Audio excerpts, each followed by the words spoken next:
Are you recording? And you guys can't see the screen.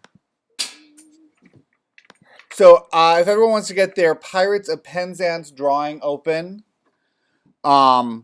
it's great if you can have the one that has your light plot in it, but if not, what we're doing today actually, that won't matter. Okay. Looks like you guys can see the screen. I can see the screen. Your version probably has, I don't know, lights in it by now, right? Because you had a rough light plot due, which you hopefully uploaded, that I will look at this weekend. I'm almost certain will not look at it before Measure for Measure opens, since I was here at 7 a.m. this morning reprogramming lights and projections. What we're looking at today is kind of a pre-step to doing hand rendering.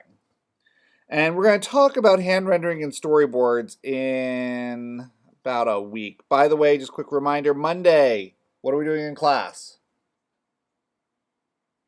No class. Oh, it's my birthday. It's because it's Jules' birthday. Holiday. It also happens to be Veterans Day, so that's why we're not having class. Sorry, Jules. But I just want to remind you that. Okay, so you've got a set. And we have looked at this tool, our flyover tool, that lets us sort of kind of see the set in perspective, right? We can look around and we can see what stuff looks like.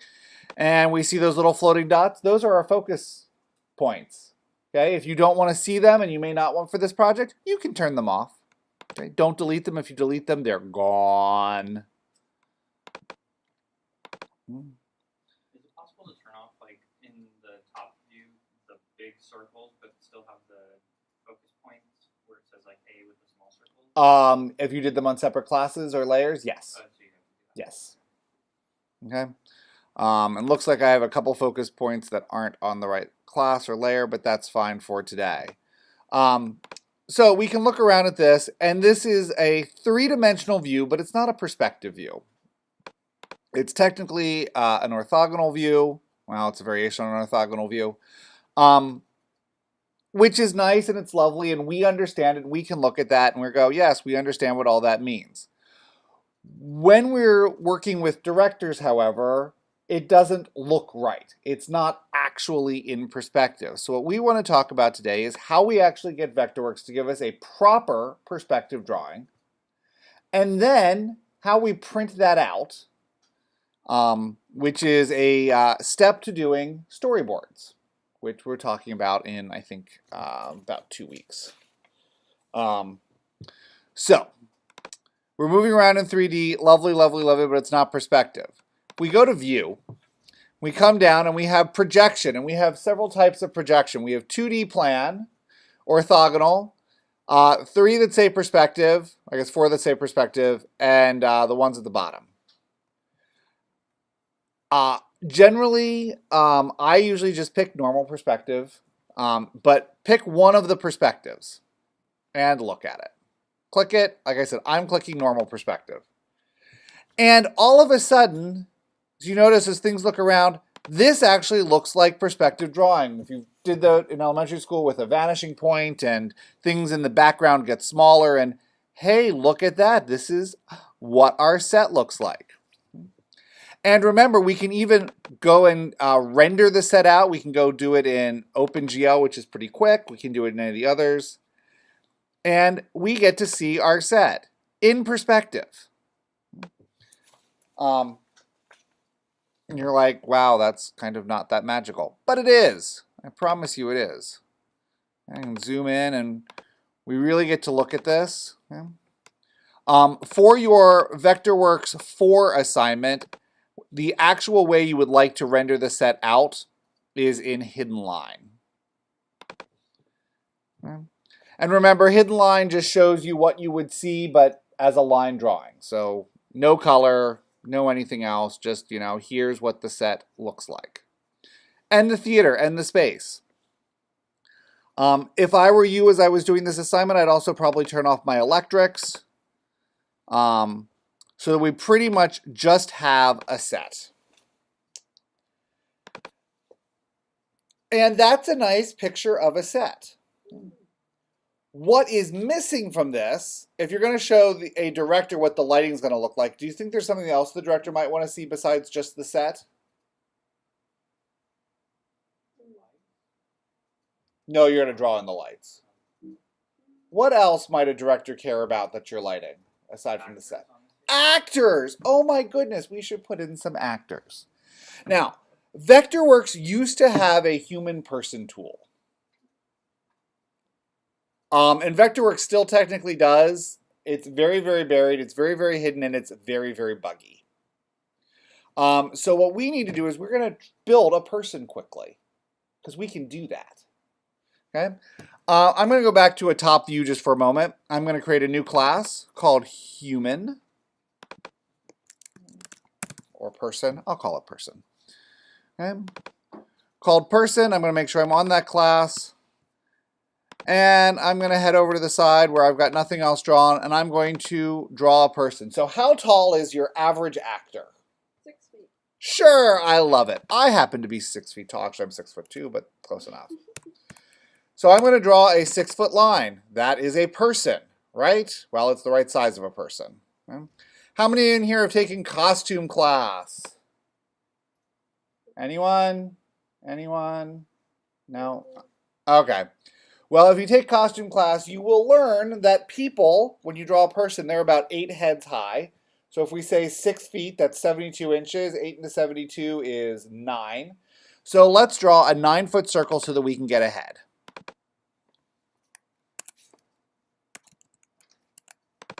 And I'm going to take my 9-foot circle, and I'm going to put my 9-foot circle, whoops, my 9-inch circle, yes.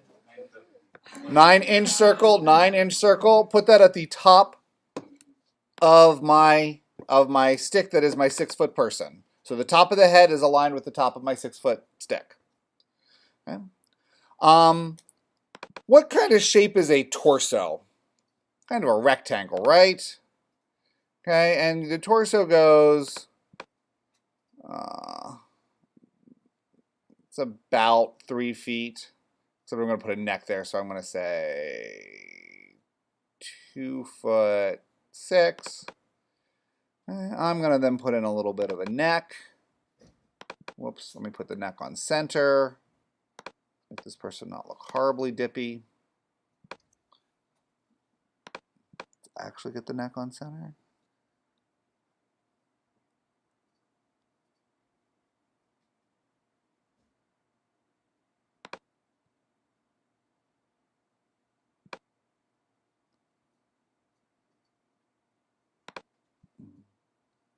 I've got my snaps on so I can get to my top center. Okay, we've got a person with a neck, and they have legs. One of my favorite tricks, draw a female, because then they're in skirts. I'm going to draw half of a skirt, and then I'm going to mirror it. Any of you that are particularly artistic can do something more detailed. Okay, that person has really wide hips. That's a little scary. That's a little less scary. Okay. And how thick is a person? Front to back. 2 feet? I don't know. About 9 to 10 inches. So I'm going to grab all my things and I'm going to extrude them. How did you adjust the single vertex to like pull the skirt out? So I grabbed the vertex till I got an arrow like that. Mine moves the whole box. That's because your arrow looks like that. It's a plus sign. You get to it, and you hover, and you get the plus with the diagonal arrow. And it will adjust. Now, it's going to adjust everything proportionally. If you want to adjust just a single vertex, what you can do is double-click on the object. Now you have all your vertices. And when you get a an X with a box in the center, you can adjust a specific vertice. Okay? So back to, we're going to grab all of these and we're going to extrude them. Model, extrude, or Command E. And we're going to make that person 9 inches thick. You can give the person arms, by the way. You can do something super detailed, but we want a person shape. Okay? Now that we've extruded this, they're all together. I'm actually going to do one other thing. I'm going to grab them. I'm going to edit, ungroup. Whoops. Modify, ungroup, or Command U. I'm going to get rid of the line because I don't need the line. Highlight all of them, and I'm going to add solids. And I have a person. And I'm going to look at my person from the right. And I'm going to rotate my person so she's standing up, or he's standing up. Let's not be judgmental. And I've got my person, and I'm going to take my person, and I'm going to put them on stage. Now you may say this is a really lame person, and it is, okay? But it's a very, very quick person that you're going to use just so that you can draw something. So I can now go back into my 3D view, and up, I see a person. If I want my person standing on a platform, I'm going to have to raise my person up. So I'm going to just copy my person. Put them on the platform back here. And there are two ways I can use the modify move 3D and change my Z axis or my Z offset. 24 inches, is that right? And look at it from the front and say, nope, my person is still standing in the floor. So what I can do is just grab the person and scoot them up. And yay, I have my person, and he or she is standing on the stairs. Okay. I've got a person, I've got a 3D person. You may say that doesn't look much like a person, but it looks enough like a person for what we're going to be doing with this on the day Vectorworks 4 assignment is due. Okay. So I would put a person or two on your set somewhere. Wherever is convenient. Wherever you think is going to look good. Think about it when we're going to eventually be doing a rendering of a moment in the show. We want to take the time to do a rendering of an awesome moment in the show. So if you're Cody, who's not here today, and he keeps talking about with cat-like tread as being his big moment, he probably wants to put people on the stage in positions they would be in for cat-like tread. If you're all about, oh, false one, you have deceived me, then put people in place for that. Okay, does that make sense? Again, put a couple people. You need a person.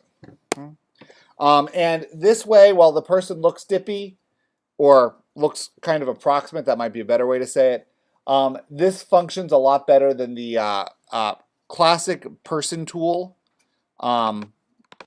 which looked really good but frequently crashed people's computers. So let's go back to our perspective projection, and we'll go back to our hidden line. Well, sorry, clicked the wrong one. Rendering hidden line, there we go. And we get a view of the set. And we can adjust this. Let me show you some of our adjustment tools. So we can use our flyover tool, that can help us adjust things. If you come down to the tool sets, and you come down to the one with the light bulb, that is the visualization tool set. And I'm going to show you a couple of tools in visualization today. Okay. Flyover, notice flyover tool is here. It's the exact same flyover tool that's in basic, okay? You may or may not have the human figure tool there. Do you guys? I don't think so because I think I added it back in. Okay. If you have the human figure tool, you're welcome to play with it. I'm just going to tell you that it's a bit of a resource hog. And if you don't have tons and tons and tons and tons of RAM, Vectorworks will start running buggy. Just letting you know.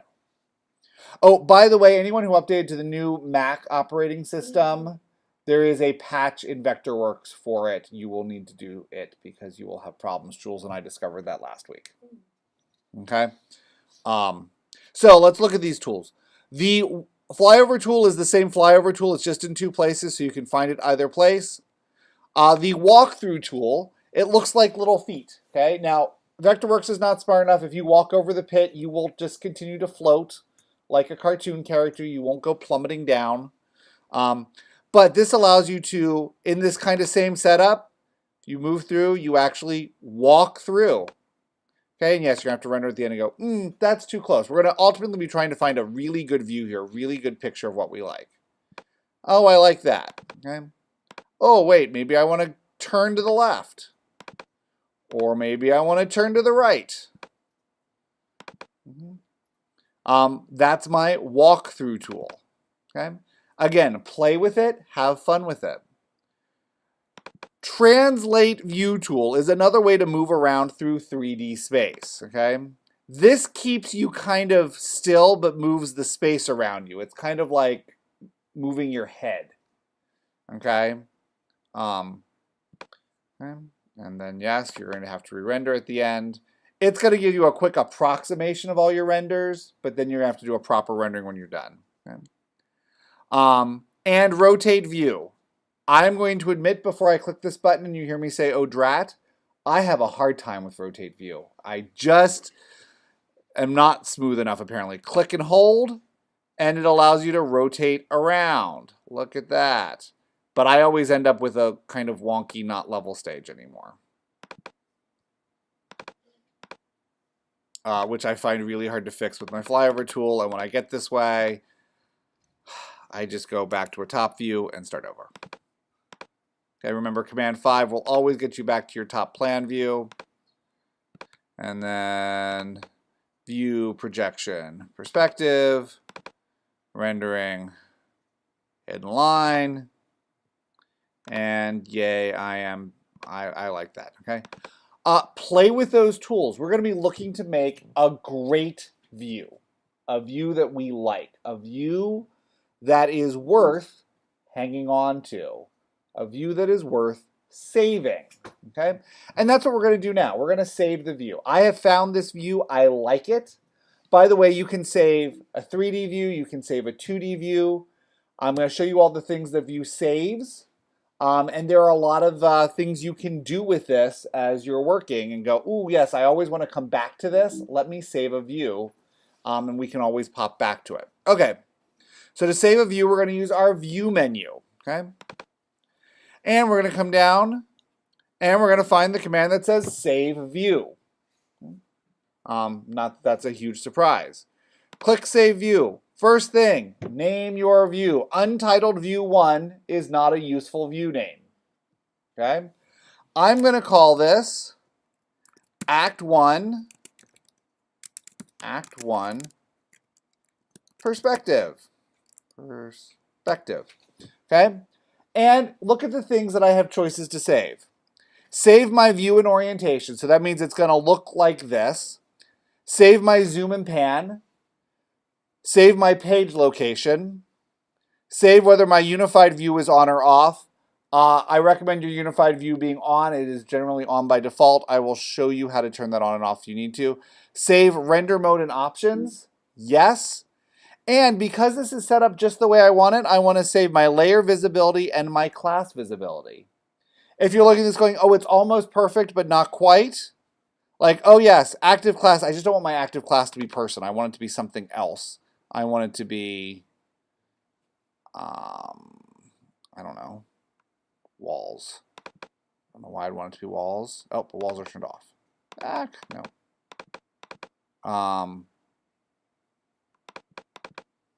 Oh, I'm going to drop down.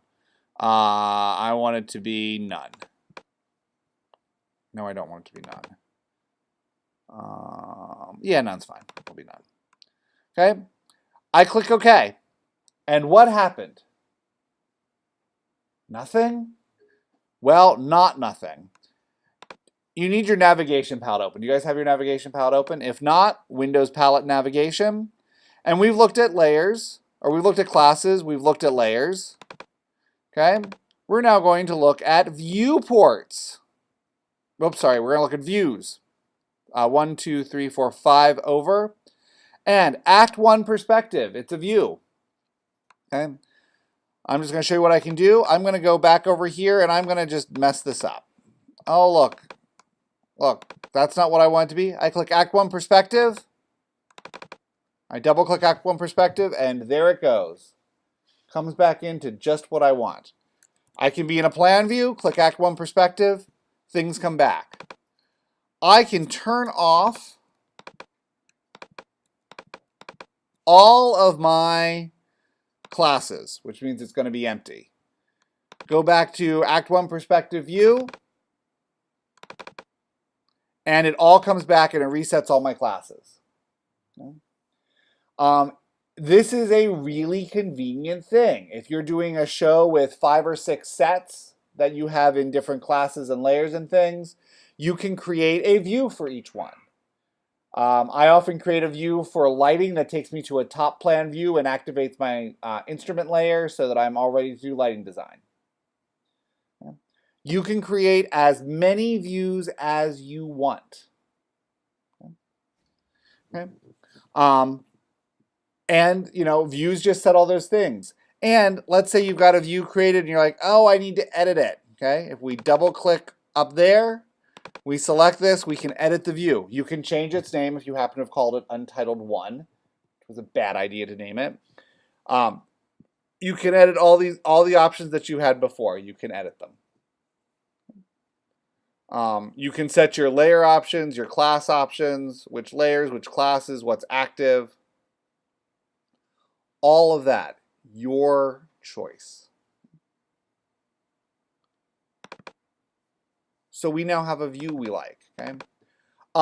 Your vectorworks assignment 4, I think, asks you to just bring one, but if you're going through all this trouble, I would set up at least an Act 1 look and an Act 2 look. Just kind of a recommendation. But you're going to ultimately build a look that is awesome for your favorite moment of the show. Okay? Whatever that happens to be. Okay? And know that, okay, I guess I shouldn't say whatever, because if it's the end after all the cast leaves, no, you need a moment where you're going to have an actor on stage. At least one. Okay? And whether that's Stop Ladies Pray, or Ta-ra, ta-ra, ta-ra, or I Am the Very Model of a Modern Major General. Set that up, put in an appropriate number of people. You can be all kinds of fancy and put people in different costumes. You can give some people legs and some people dresses, and you can give some people arms and hats and whatever. But what you basically need is, here's a quick reference for what a 6-foot tall person looks like on my set. Okay? That's it. If you are a fantastic artist, if you did something really complicated for your vectorworks assignment 1, you want to do something really complicated here, go for it. What I have done in there now is sufficient for what you're going to need it for. So I've got my people, I've got my view. I might have a couple of views, okay, that I have set up, because maybe I've got 3 favorite moments. I can't pick just one. That's fine. Set up as many of these as you want. Okay, and now we need to print this, because vectorworks assignment 4 is one you have to print and bring to class. And because it has to be your favorite moment of the show, I cannot, like I have done on other times we had to print and bring stuff to class, print something out for you as a here, this is what you can use. If you don't have it that day, you're out of luck. Okay? And don't forget, you can print 5 things a day for free at the ASG if you have your ASG card in the ASG Computer Lab. So, you know, totally plan ahead and it's free. I can't do that because I'm not a student. You get 15? 15 black and white, and I think it's 5 color. Well, okay, no excuses for you not to bring one then, because you can go to the ASG lab and print one out, okay? Get your view set up. I'm going to go ahead and zoom out a little bit at the moment. And we're going to need to find our piece of paper. Okay? I'm going to come in here and grab my Move Page tool. And this X is my piece of paper. What that means is I'm zoomed really, really, really far out. Okay? Let me zoom out farther. Okay, so my piece of paper is really, really big.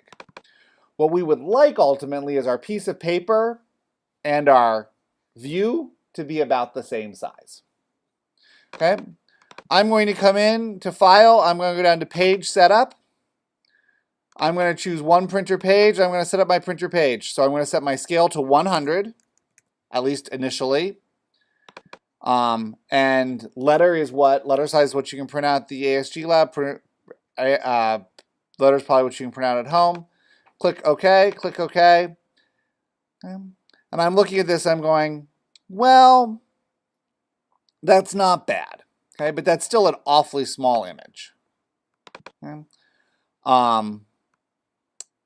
What I want to do then is I'm going to experiment. I'm going to go page setup and printer setup, and I'm going to say, okay, instead of scale being 100, let's say scale is 125.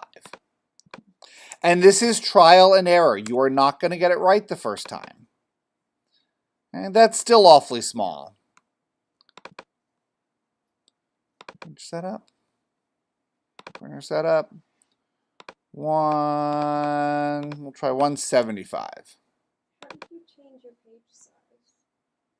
Mine's way too small for the drawing to fit. Your page size is too small. So in page setup, choose size unavailable in printer, select one printer page. And then when you select printer setup, you're going to be playing with the scale here until you get the scale. So the drawing fits on the page, but kind of fills the page. Okay, and it's going to be a guess and check. Okay, this is not looking too bad. Okay,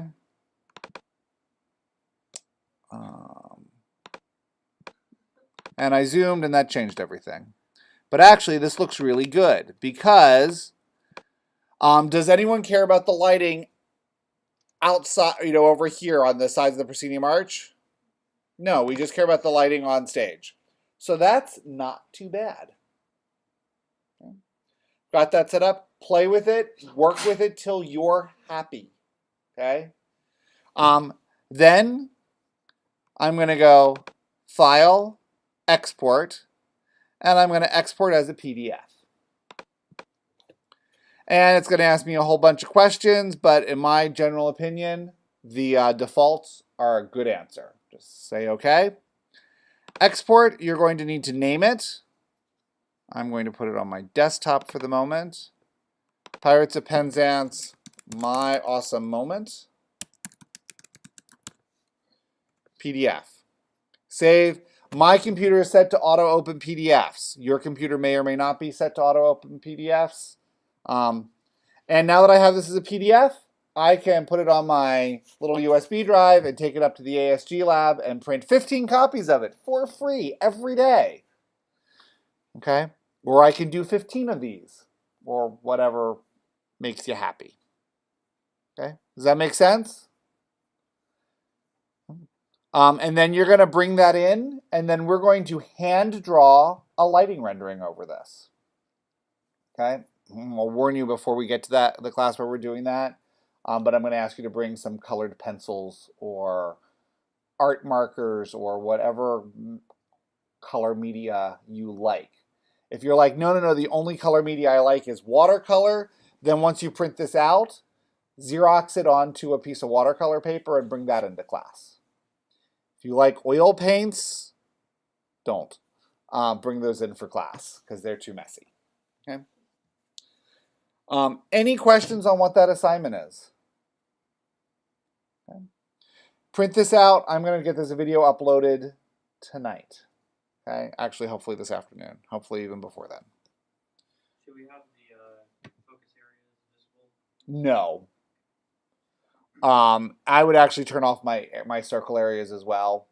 But I just quickly turned off the focus points because you're going to be drawing the lighting. So you don't need those because you should know where they are. Okay. So yes, turn off everything you don't want to see, turn on everything you do want to see. Check the PDF. If something doesn't look the way you want it, change it and re-export it. Do all that before you go to the printer. And obviously, if you're doing this on your home computer where you've got a printer hooked up, you don't need to export it as a PDF. You can just print. Okay, does that make sense? I'm just, If you are doing the lab, you're going to need to export as a PDF. Okay. Stop recording.